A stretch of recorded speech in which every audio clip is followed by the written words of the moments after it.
Welcome to another episode of Life and Whiskey. And as always, I'm Jordan, and against my better judgment, I am going to dive into the Laphroaig lore. And why I say against my better judgment is I have just got done reviewing the three Rendezvous Ryes that I have, and then the Remus Repeal Reserve Bourbon, which was a reshoot because the audio sucked the first time I did it. And that is the same story that I have with the Laphroaig lore. I was editing videos this morning, got to this video, to the first review of Laphroaig lore, and realized that the audio sucked. And man, that is disheartening to go, hey, I have a 17-minute video with crappy audio. And so I don't know. So what did I say? This is video number 5 for this shoot this morning, and I haven't eaten breakfast yet. And I think it's the right term, brewies. My stomach's gurgling. I think that's called brewies in the medical community. You can check me on that one. I'm not sure. I should know. My wife is a medical professional along with my brother. But so if you hear some gurgling on the audio, I guess that's my stomach. So we are empty stomaching whiskey number 5, and I'm hoping, and the reason why I'm saying I probably shouldn't be doing this video, but I am, is because I don't want those other whiskeys to impact my review of this whiskey. Now, I will say, typically, if you watch my other Islay Scotch reviews, I will only do 2 Islas back to back. And that is because whenever I drink an Islay whiskey, I get acclimated to that smoke relatively quickly. Like the first sip is where I get the most peat smoke impact. And then after that, that smokiness goes away, and what I get are a lot of really sweet, mid palate flavors, and I really enjoy that personally. But I feel like because it mutes some of the characteristic of that whiskey in my experience, that I don't give the whiskey a fair review.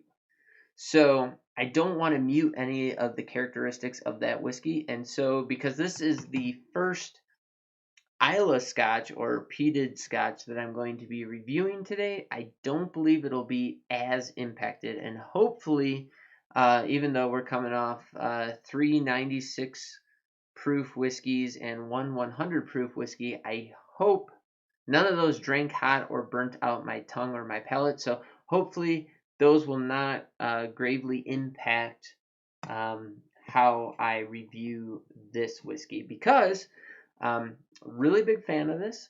Found it by just happenstance. So this is Laphroaig lore.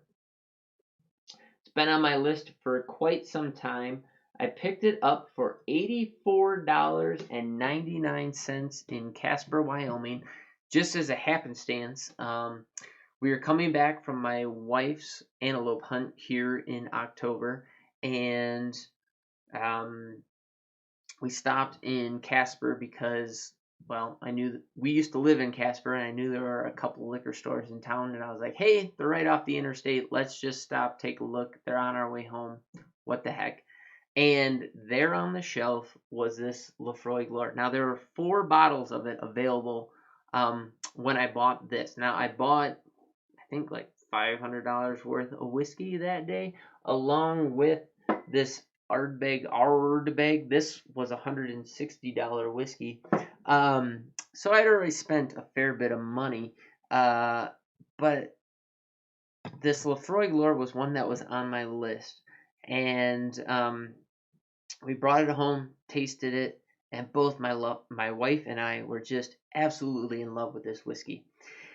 And I kind of thought we were going to be. And so, what was it? A week or 2 later, I was driving back through Casper to go elk hunting with my buddy. And my plan was to stop and buy literally every bottle they had at that store of this Laphroaig lore, because my wife and I brought it home, we tasted it, and we were just like, holy crap, that's amazing. And at $84, what was it? $84.99. So $85. I was like, that we're all in, because when I found this online, it was like $145 to $175, and so at $85, I was like, I'll just go clear the shelf. I will buy all 3, 4, 5 bottles that they have. So we're talking about a 1 to 2 week time difference. In that time, they had sold out. Turns out that they bought this on a special order, and they would not get any more of it in. I have not seen it anywhere else in Wyoming or on my travels to any other city or location. So I guess I'll consider myself extremely fortunate that I have this right now, but kicking myself for not buying it when I had the chance. Okay, so all that aside, Laphroaig lore. The lore part of this, the backstory is that the distiller, does it say who it is here? They talk about like handing down the tradition at the Laphroaig distillery from master distiller to master distiller or manager. And this is in honor of that. And distillery manager John Campbell created the Laphroaig lore, and they say it's the richest ever Laphroaig, and I might have to agree with that.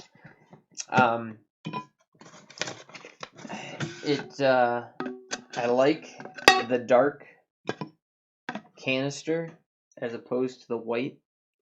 It is ringing in at 48% ABV. So what is that? 96 proof. Yeah, I don't know. I'm becoming a Laphroaig fan, that's for sure. Actually, just, if you've been watching this channel, I am a fan of Islay whiskey in general, as is my wife, and I think it's a love-hate thing, right? So you either love Islay and peat and smoke, or you hate it. I got a little bit from the neck on my hand, I'll drop, and man, just campfire smoke and goodness. I'm just gonna hold this up here quick. You can see the color of it. It's got a little bit darker color than a lot of the other Laphroaigs. Ooh, that was a very dense and sweet note right there. On the nose, I get a dense, very, very dense nose. A sweet butterscotch. Almost a chocolate, almost a milk chocolate. A little seaside brine and maltiness. The one thing I don't get is I don't really get smoke. I get a lot of sweet notes. I guess tucked way in the back, there's a hint of smoke in there. And that might just be because I'm so accustomed to the smokiness of a Islay that I don't pick it out much, but I get a little bit of bog, a little bit of swamp characteristic in there, so the peat. And a lot of sweet, friendly notes. Drop of iodine. A lot of stuff going on in there. On the taste.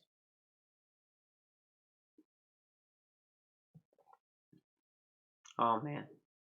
It is a nice, soft, supple campfire smoke for the first beat, and then it just rolls into a nice, creamy, voluptuous, sweet note that presents soft and creamy and almost viscous and dense, but it doesn't cling to your tongue at all.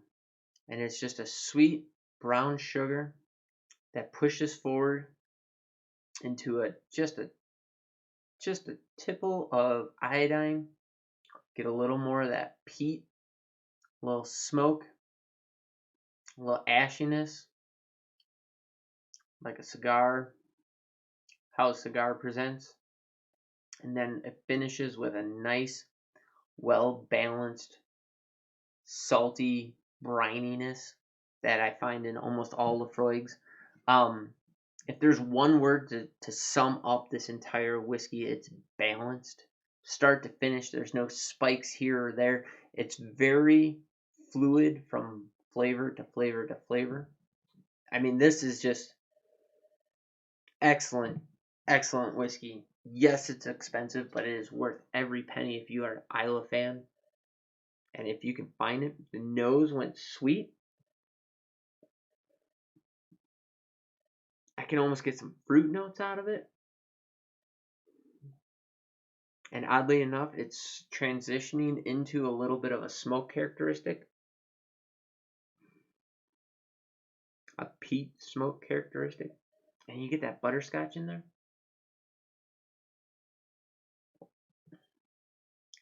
Man, it's a little almost thin or watery for the very first lick, then campfire, then a nice, super nice, sugary, sweet brown sugar that hits for a second or two before you go into this good smoke, ash, a little bit of a ding from the ethanol.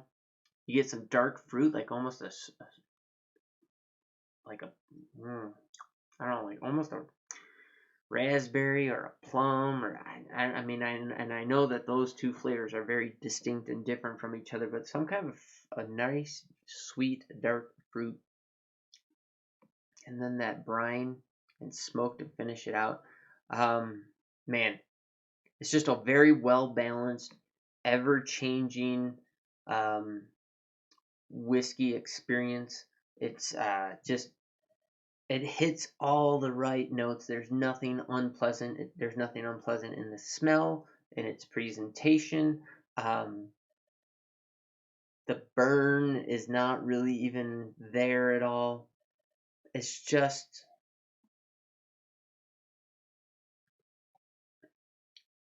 an amazing whiskey. There's not a single fault in this.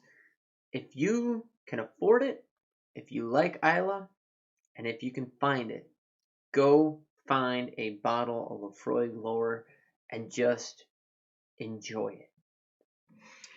Savor it. Spend some time with it. It is a great experience, start to finish. I got nothing bad to say, no faults at all with this whiskey. And at $84.99, if you're so lucky, or $85, oh my gosh, buy them out. You will not be disappointed at all. Kicking myself. Hopefully I can find this again. There's rumors that it's going to be one of their main releases going forward. We'll see if that's true. So hopefully if that is true, availability will become more widespread, but I wouldn't hold my breath on that. Excellent, excellent whiskey. So as always, drop in the comments down below what you can find Laphroaig Lower for in your area, if you can at all. And if you are so lucky, please let me know, because I want to know where I can get more of this relatively easily. Drop the price down there. Let me know what your experience and impression of Laphroaig Lower is. I'd love to hear that as well. As always, check out Life and Whiskey on Minds, BitChute, Rumble, and YouTube. And if you think that there is somebody out there who would appreciate this review, go ahead and share this video with any and all, as I do not have any other social media accounts. I only have these video platforms that I'm releasing this, so any growth or any subscribership is completely organic.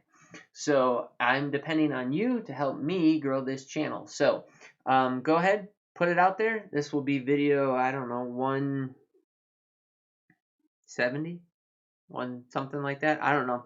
Look at the title. I've done 170 videos or thereabouts at this point, and hopefully you appreciate them. Hopefully the audio is good this time around, because this is the second time I've reviewed this whiskey because the audio was crappy the first time.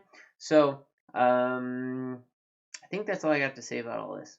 As always, thanks for watching. I do greatly appreciate it. Have yourselves a great day, and we'll catch you in the next video.